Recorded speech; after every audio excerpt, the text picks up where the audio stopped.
After a dry winter and spring, there is plenty of dry grass and wood strewn about the fields and forests of the Peace region. Perfect conditions for a fire to take off. Last few years have been challenging for us. We've went through fires, we've went through floods up in this part of the world. And across the province, livestock owners like Gary Smith are putting together plans to keep their animals safe. That includes preparing them for an emergency. Have your animals used to being moved around, have them used to having people around them if you can. With horses and some of the smaller livestock, sometimes it's very difficult to get them to go where you want them to go because they pick up on the energy and the excitement or crisis of the moment, and they might be a little harder to handle than normal. The Alberta government recommends that producers also identify safe places to relocate their animals in the event of a wildfire. Up here in Mackenzie County, we have an emergency response plan for the agriculture, for livestock, whether it's horses, cows, pigs, whatever you got.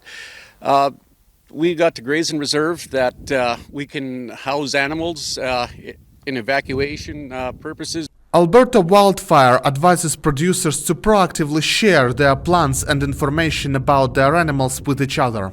Some of these things can include what type of animals that you have on your farm, what kind of medications that the animals have, and any anything high risk that you might have on your farm. And when the fire happens, it's important to stay coordinated so that the safety of everyone is addressed, and so that you're also not duplicating efforts and potentially wasting resources. Smith says keeping a cool head is paramount, especially when animals need to be relocated. To bring them out of the pasture, do it as you normally would, and pay attention to your stock. They'll tell you a little bit too, so follow along with them and move them into position, and then you can get them in the pens and do what you got to do, sort them out and get them loaded on the trucks. And if the animals cannot be safely moved in time, last resort, cut your fences, run them through, and we'll gather them after the fire stopped. Smith says producers should give themselves enough time to do it, so that they and their loved ones don't end up in harm's way.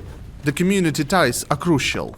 We band together, and we may not always see eye to eye, but when it's a time of need, we stick together and we triumph over adversity. While ranchers and producers are preparing for what can be a challenging wildfire season, they're still looking on the bright side. On the banks of the Peace River here, and it is fairly dry. Trust God and luck, because we might get through it without a problem. You never know. Dennis Houghton, CBC News, Grand Prairie.